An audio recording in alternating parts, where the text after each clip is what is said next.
with us on Overdrive. Now, close on the heels of the launch of the petrol and diesel-powered Tata Nexon comes an updated Tata Nexon EV. Now, even though it does not get a bigger battery size, it can squeeze a lot more juice out of these batteries. Take a look.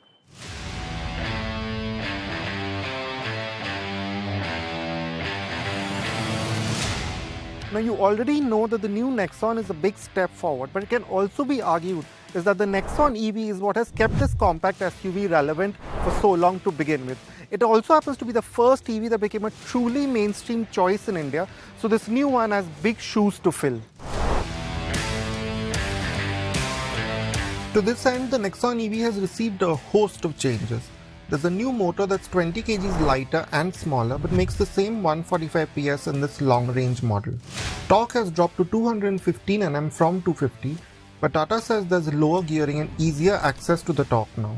A more efficient cooling system has been added too for the batteries and cabin. This has allowed the ARAI range of this long-range model to go up to 465 km from the previous max's 453 km. Charging speeds haven't changed, but the Nexon EV now adds V2L and V2V functionality. So you can power small appliances at 2.6 kilowatts and charge other EVs at 3.2 kilowatt. That's about the same rating as a portable charging.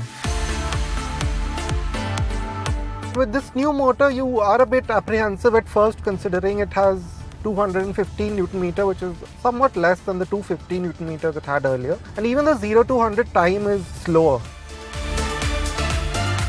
But in the real world, you don't really notice all that much of a difference. So it will still start off progressively, and then so it's always got that very linear, that very easily accessible electric torque. So you're just smoothly moving along. There's no real effort seemingly from the drivetrain.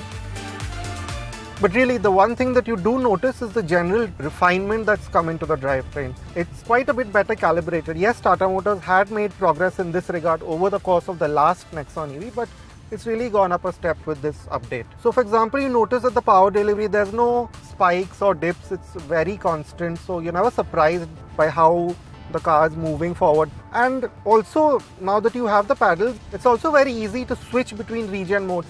So when the road opens up and you don't need a lot of regen, you can quickly pull at the left paddle and it'll free up the drivetrain and you have more performance, less regen.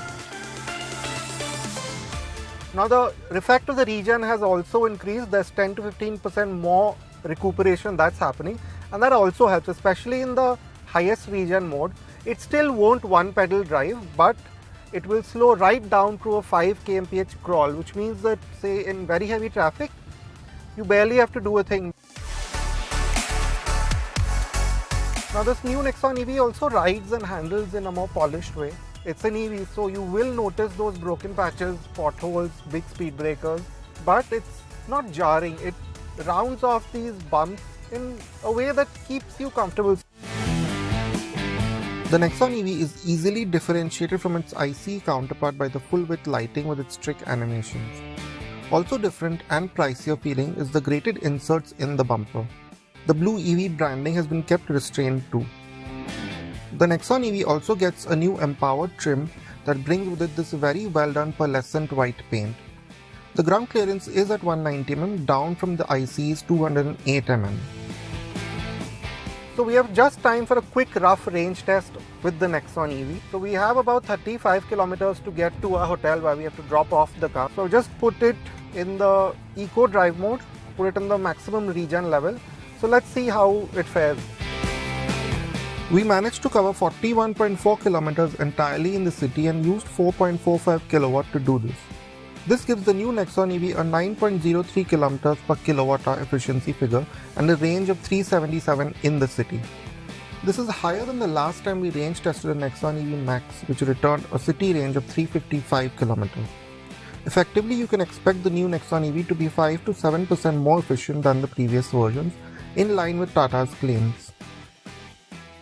Now on the inside, the Nexon EV now gets a different theme from the ICE versions. There's no purple or all black here. And this lighter, more white focus theme, if you will, again carries over from what we saw in the previous iterations of the EVs. But what will probably catch your eye first in this EV version of the Nexon is this new 12.3-inch screen. It comes with that highest empowered trim which you don't get on the ICE Nexon.